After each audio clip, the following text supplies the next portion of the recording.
Salut tout le monde, j'espère que vous allez bien.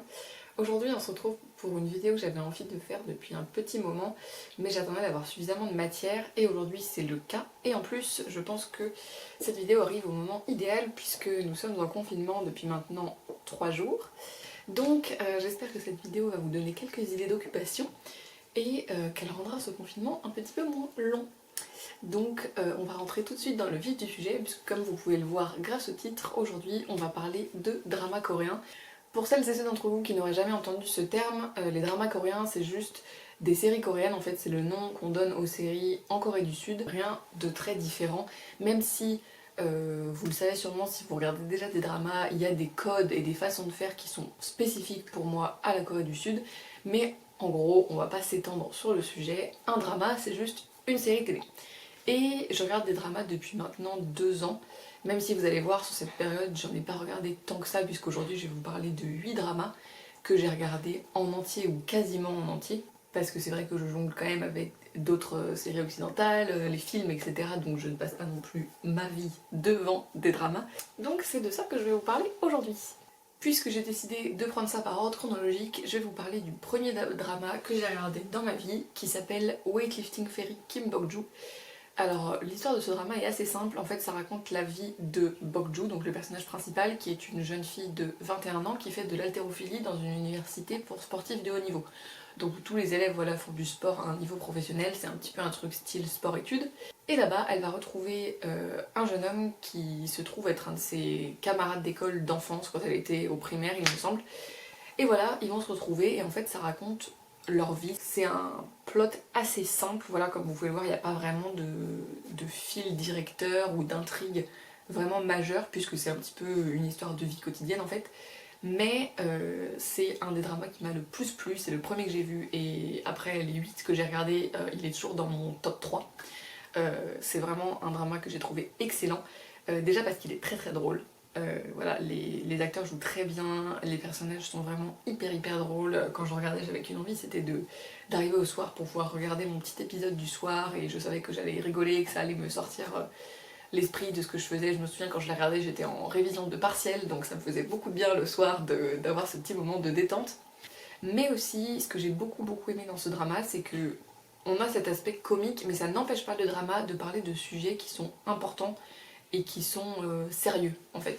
Déjà ça raconte beaucoup cette période de la vie, en fait voilà, c'est l'âge que j'ai en plus, donc je me suis facilement identifiée au personnage, où en fait on est un petit peu perdu, puisque on peut voir que les personnages remettent un petit peu en question la filière où ils sont, ce qu'ils font, est-ce que voilà le sport qu'ils font, est-ce que le fait de faire du sport à un haut niveau comme ça c'est quelque chose qui leur convient, est-ce qu'ils préféreraient pas être des jeunes normaux entre guillemets.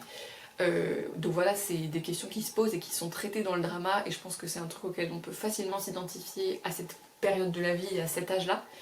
Et il y a aussi beaucoup d'autres choses, j'ai pas envie de vous spoiler en vous parlant de tous les thèmes, mais voilà, ça parle de la famille, de l'abandon, de l'engagement, de santé mentale, de problèmes d'alimentation, de pression liée à l'école, etc.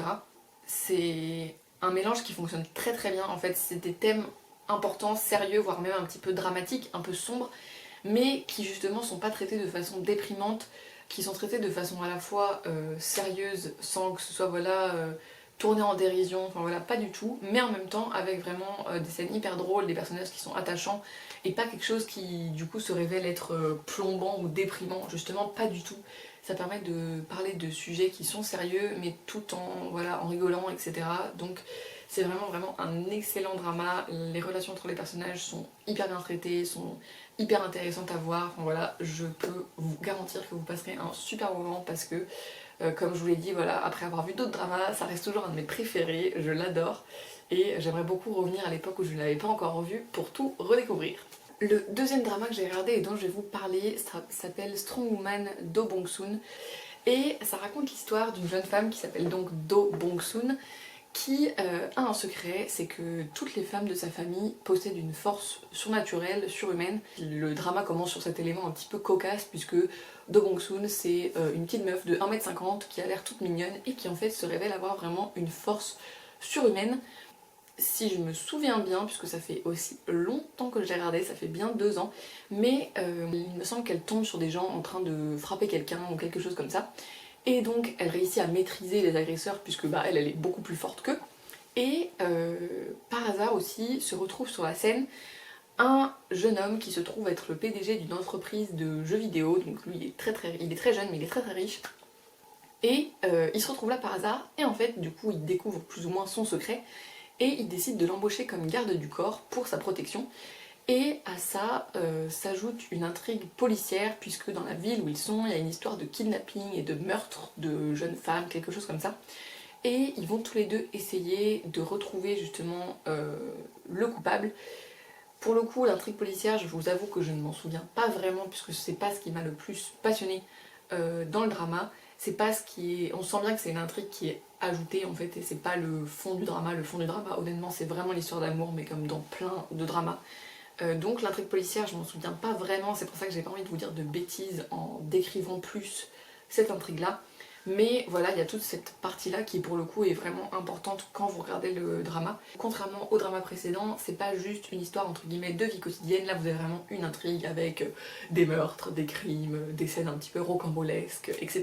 Et ce qui fait pour moi la force de Strong Woman, c'est que les personnages sont vraiment très attachants. Moi je les ai adorés quasiment directement, surtout les deux personnages principaux en fait.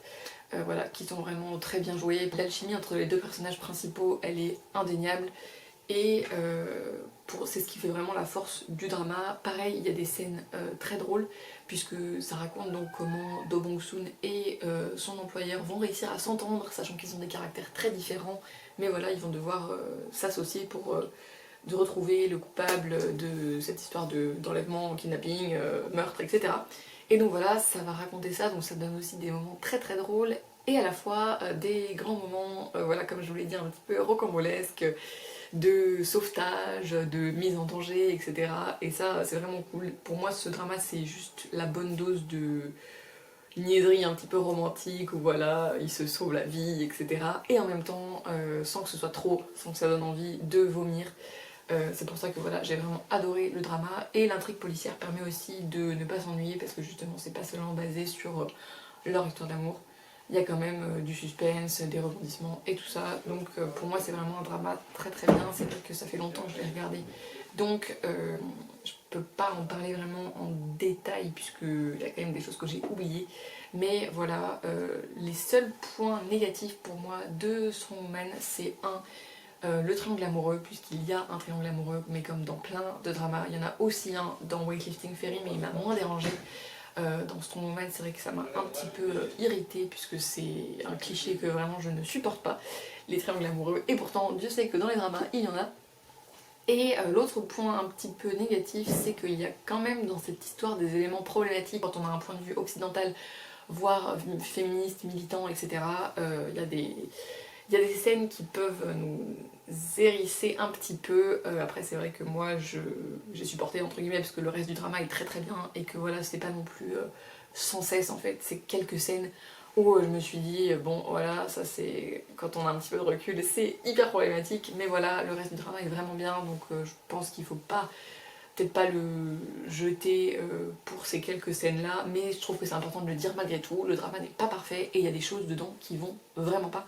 Mais voilà, ça vaut quand même le coup de le regarder, puisque comme je vous l'ai dit, les personnages principaux, l'intrigue en général, sont vraiment très très bien, très intéressants, très bien menés.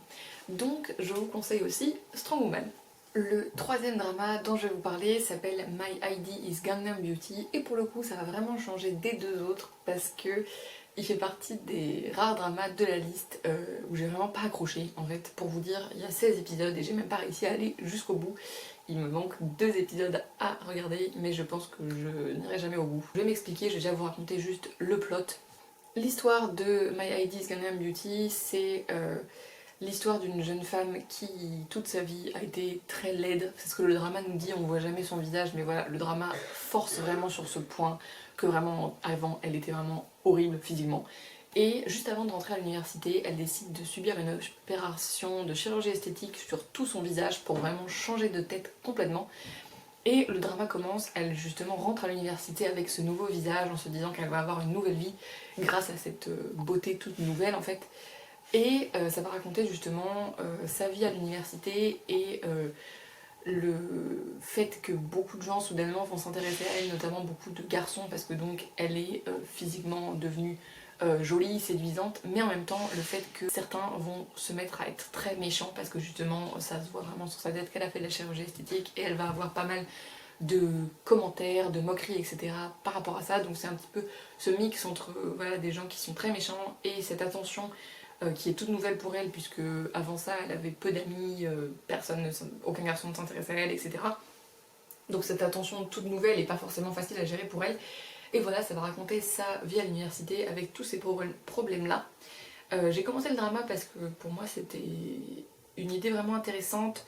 On sent que le drama a voulu travailler sur l'idée de la beauté, ce que ça veut dire être beau, belle. Donc pour moi c'était vraiment une bonne idée de plot, surtout dans un pays comme la Corée du Sud où l'apparence est vraiment très très très importante.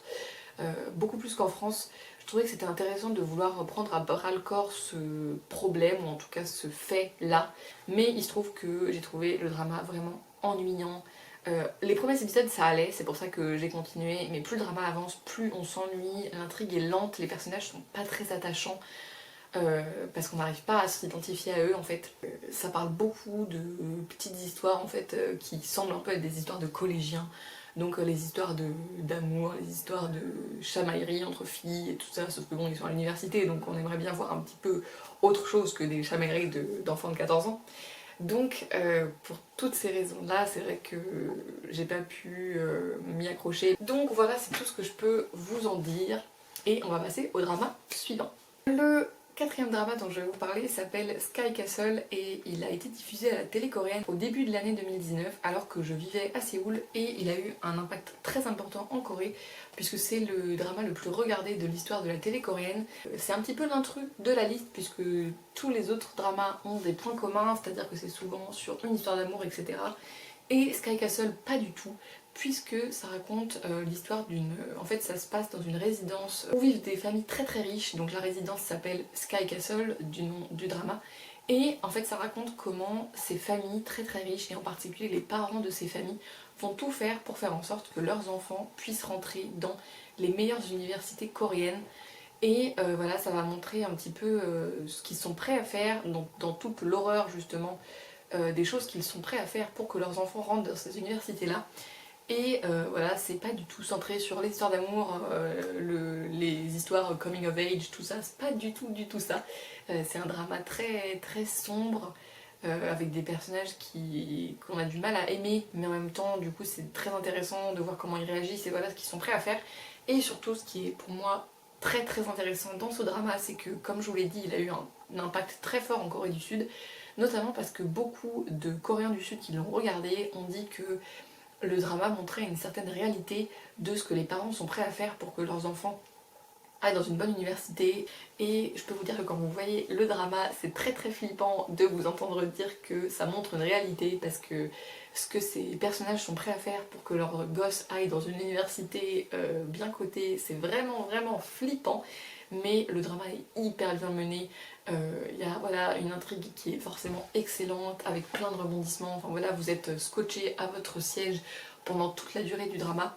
Moi j'ai dû le binge en 2-3 jours, parce que c'est vraiment... Enfin moi je pouvais pas m'arrêter, parce que voilà, c'est pour le coup, on dirait vraiment un film en fait, il se trouve juste que c'est étalé sur une série, mais on dirait vraiment vous savez, ce genre de très bon film avec un petit peu, des fois policier, voilà, ou un peu thriller, avec une intrigue vraiment très très prenante. Bah Sky Castle c'est ça, mais étalé sur 16 épisodes il me semble, non, ou 20 épisodes. Mais voilà, ce qui fait la force, contrairement un petit peu aux autres dramas, ce qui fait la force de Sky Castle, c'est pas tellement ses personnages, c'est l'intrigue. C'est vraiment un drama, entre guillemets, qu'il faut avoir vu. Donc je vous le recommande. Le cinquième drama dont je vais vous parler s'appelle Abyss, et il raconte l'histoire d'un jeune homme qui est assez peu attirant physiquement, et qui, à la suite d'un accident, se retrouve sauvé ou ressuscité par une petite boule magique qui s'appelle Abyss, et qui a le pouvoir de donner aux gens l'apparence physique qui correspond à ce qu'ils ont à l'intérieur d'eux en fait. Et comme lui est certes peu attirant, mais que c'est une bonne personne, il va se retrouver ressuscité avec le corps d'un très beau jeune homme, et dans le même temps, sa meilleure amie, qui elle est une très jolie fille mais du coup un petit peu arrogante, pas forcément très sympathique, va être assassinée sans qu'on sache par qui et pourquoi. Et grâce à cette petite boule magique dont lui est devenu le propriétaire, il va réussir à la sauver également. et elle va elle aussi ressusciter dans un autre corps, puisque donc forcément la petite boule magique va lui donner l'apparence de ce qu'elle a à l'intérieur d'elle-même, et donc d'une âme qui n'est pas forcément aussi bonne que celle du jeune homme. Donc elle va ressusciter dans le corps d'une jeune fille un peu moins jolie, même si c'est très subjectif, vous le verrez en regardant le drama.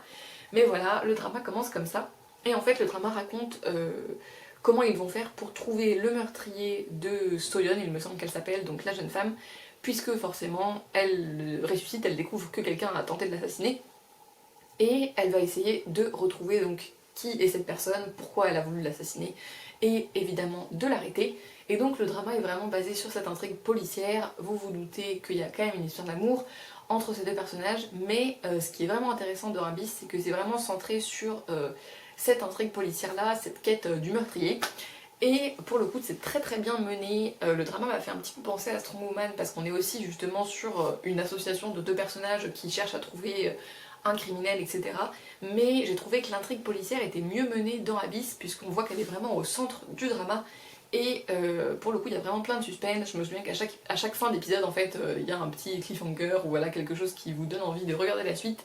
Et donc c'est vrai que Abyss je l'ai regardé aussi assez vite. L'histoire d'amour est aussi très intéressante, les personnages sont tous les deux attachants, et j'ai trouvé ça vraiment intéressant que le drama pose la question de ce que ça veut dire être beau, belle, et de ce que ça veut dire aussi être beau à l'intérieur, et de la corrélation qu'il peut y avoir entre notre aspect physique et ce qu'on est à l'intérieur.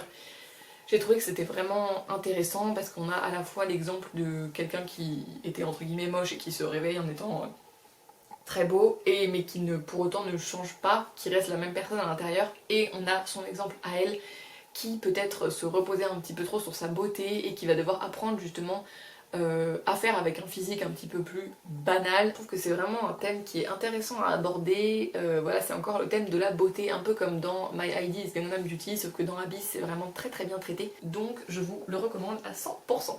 Le drama suivant s'appelle My Fair First Love, et il raconte l'histoire d'un jeune homme dont le père possède une autre maison en fait qui se trouve être vide à Séoul, et ce jeune homme convainc son père de lui donner la maison en fait pour qu'il puisse y habiter pendant qu'il est à l'université.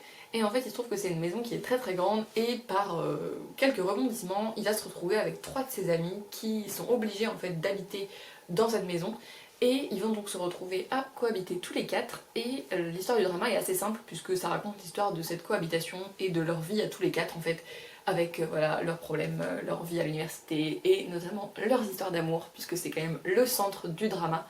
Et pour le coup, My First Love a plu à beaucoup de gens, mais moi, ça n'a pas vraiment été mon truc. C'est pour ça que j'ai vu seulement la saison 1 et je ne suis vraiment pas certaine de regarder la saison 2, puisqu'en fait j'ai trouvé que le drama était trop lent. Pour le coup c'est un drama qui est bien fait, voilà, avec une histoire, c'est un petit peu l'histoire voilà, de coming of age, un peu mignonne, etc. Qui raconte une histoire assez banale mais qui peut être intéressante, puisque c'était des choses auxquelles on peut s'identifier et tout ça, mais c'est vrai que j'ai trouvé que l'intrigue était menée de façon beaucoup trop lente, et régulièrement devant les épisodes je m'ennuyais, j'avais du mal à aller au bout de l'épisode puisque c'est des épisodes qui durent 1 heure. Je trouvais justement voilà, que l'intrigue n'était pas assez prenante, puisque évidemment bon, il n'y a pas vraiment du coup de suspense et ce genre de choses. Pour le coup voilà, le drama a quand même ses qualités, c'est bien filmé, les acteurs jouent bien, c'est drôle, on aime bien voir les relations entre les personnages, les petits moments cocasses qui sont liés à la vie en communauté. Mais j'ai trouvé que le drama voilà, était trop lent, trop centré sur les histoires d'amour. En plus il n'y a même pas un triangle amoureux mais un quatuor amoureux, et ça c'est vraiment trop pour moi.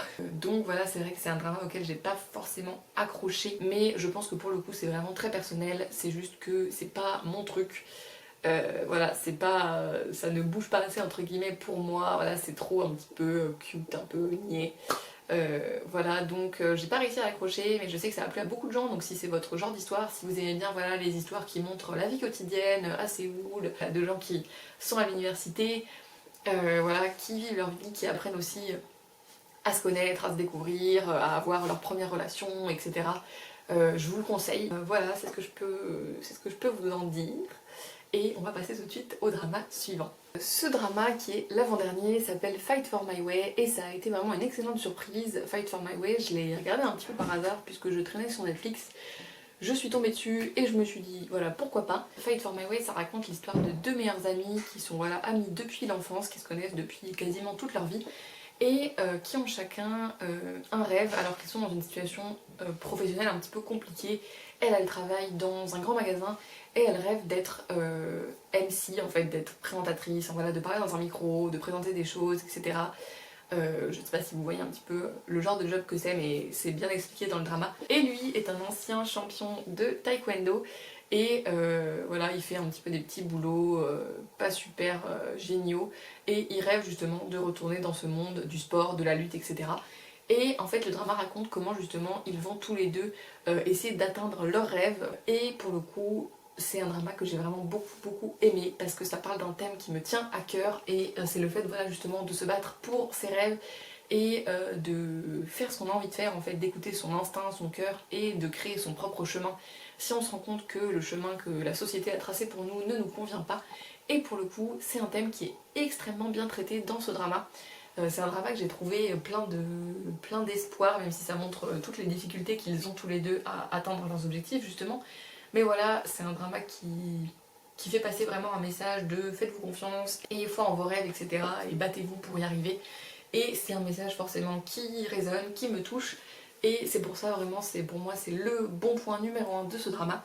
Et la chance, c'est que y a d'autres bons points. Les personnages sont, comme je l'ai dit pour d'autres dramas, mais c'est vrai, sont super attachants. Ils sont drôles, voilà, il y a plein de petites scènes qui sont vachement marrantes. Mais à la fois, comme je vous l'ai dit, ça parle quand même de choses sérieuses et c'est pile le bon mix, un petit peu comme dans Weightlifting Fairy, entre des thèmes sérieux et importants et cette dose d'humour qui permet de se détendre, voilà, etc. Les relations entre les personnages sont aussi très intéressantes, non seulement entre les deux personnages principaux, mais aussi les personnages secondaires et tout ça. Donc j'ai pas vraiment de points négatifs que je pourrais donner à Fight for My Way. Parce que vraiment, comme je vous l'ai dit, c'était une excellente surprise, le drama est vraiment bien mené. Donc je vous le recommande à 100% parce que je pense que c'est un message que tout le monde a besoin et tout le monde mérite d'entendre. Et le fait de suivre votre trajectoire justement du coup de ces deux jeunes gens et de voir un petit peu comment ils réussissent à faire leur chemin et à atteindre leurs rêves, même si c'est pas forcément de la façon dont on l'imagine, c'est vraiment vachement intéressant. Il y a un côté vraiment motivant à les voir justement réaliser leurs rêves. Et voilà, c'est à la fois l'occasion de passer un bon moment devant un drama qui est drôle, qui est bien mené, et en même temps justement de ressortir de là avec plein d'espoir et plein de motivation pour l'avenir. Donc c'est que des points positifs et je vous le recommande. Le dernier drama dont je vais vous parler s'appelle Crash Landing on You et il est très récent, il a été diffusé à la télé coréenne là dans les mois qui viennent de s'écouler et moi je l'ai regardé il y a quelques semaines donc c'est encore très frais dans ma mémoire. Crash Landing on You, ça raconte l'histoire d'une riche sud-coréenne qui, à la suite d'un accident de parapente, il me semble, se retrouve en Corée du Nord. Il se trouve que là-bas, elle va rencontrer un soldat nord-coréen qui, au lieu de la dénoncer et de lui faire potentiellement risquer la mort, va décider de la cacher et de l'aider à rentrer dans son pays. Et donc voilà, ça raconte toutes les péripéties par lesquelles ils vont passer pour qu'elle puisse rentrer chez elle et retrouver sa vie. Sauf que, vous vous en doutez, entre-temps, ils vont tomber amoureux, donc ça raconte aussi l'histoire de cette histoire d'amour. Ça, c'est l'histoire de base, et pour le coup, Crash Landing on You est rentré directement dans mon top 3, puisque j'ai vraiment adoré, je suis dithyrambique, j'en parle à tout le monde, y compris aux gens autour de moi qui n'en ont que faire des dramas coréens. Parce que le drama est vraiment excellent, il est très émouvant, les personnages sont très bien joués, l'histoire d'amour est incroyable. Vraiment, si vous aimez l'histoire d'amour, je ne peux que vous conseiller Crash Landing on You parce que c'est très bien traité. J'ai pleuré devant la moitié des épisodes, je pense, alors que je pleure assez rarement. Donc c'est pour vous dire à quel point c'est bien mené et à quel point les émotions sont là. Et non seulement il y a ça, il y a les personnages principaux, le fait qu'ils sont très bien joués, l'alchimie entre eux, mais ce que j'ai adoré dans Crash Landing on You, c'est que les personnages secondaires sont aussi développés et ils sont très bien traités. Et en fait, on en vient à adorer tout le monde, et pas que, comme c'est souvent le cas, les deux personnages principaux qui forment le couple principal. Non, là vraiment, tous les personnages sont développés, tous les personnages sont attachants, et en tout cas, tous les personnages ont leur histoire et leur individualité. Et ça montre que le drama a quand même été travaillé, et ça c'est vraiment hyper bien. Et au-delà de ça, même si c'est très romancé, ça permet de nous donner une petite vision de ce que c'est peut-être en tout cas la vie en Corée du Nord, même si je n'ai pas assez de connaissances pour savoir si ça montre une réalité ou si c'est vraiment juste inventé. Mais voilà, c'est intéressant quand même de voir la façon en tout cas dont la Corée du Nord est dépeinte par des gens qui forcément vivent en Corée du Sud. Donc ça j'ai trouvé que c'était très intéressant. Et voilà, on est vraiment scotché à notre siège pendant tout le drama, on n'a qu'une envie, c'est de savoir si elle va réussir à rentrer chez elle, mais en même temps s'ils vont réussir à être ensemble, etc. Voilà, jusqu'à la fin, ils réussissent à tenir leur intrigue, ce qui est assez impressionnant parce que le drama dure quand même 16 épisodes, donc il faut quand même tenir cette intrigue sur la durée, mais pour le coup, on s'ennuie pas une seule seconde. Donc le drama est vraiment excellent, je ne peux que vous le recommander, mais à 1000%, puisque j'ai vraiment adoré, c'est un de mes coups de cœur absolus de cette liste. Donc voilà, je vous encourage vraiment à le regarder pour tous ces bons points. J'ai pas de points négatifs à donner sur Crash Landing on You parce que pour moi le drama est vraiment parfait. Donc voilà, je vais m'arrêter là. Si cette vidéo vous a plu, je pourrais refaire une vidéo de ce genre quand j'aurai vu d'autres dramas. Mais voilà, pour l'instant, ce sont les 8 que j'ai regardés dans ma vie. J'espère que voilà, cette vidéo vous aura intéressé. Je vous ai laissé en barre d'infos les bandes annonces et les liens pour regarder ces dramas. Ils sont tous dispo sur Netflix. Ne vous fiez pas trop aux bandes annonces parce que des fois ça montre pas vraiment en fait ce que le drama est réellement. Mais voilà, j'espère que mon avis déjà aura pu vous donner envie de regarder certains de ces dramas. N'hésitez pas à me dire en commentaire si vous les avez déjà vus, ce que vous en avez pensé, et puis si dans quelques semaines vous les regardez, vous pouvez aussi venir me donner votre avis par rapport à ces dramas. En attendant, voilà, moi je vais aller regarder mon prochain drama. Je vous embrasse, prenez bien soin de vous en cette période un petit peu étrange.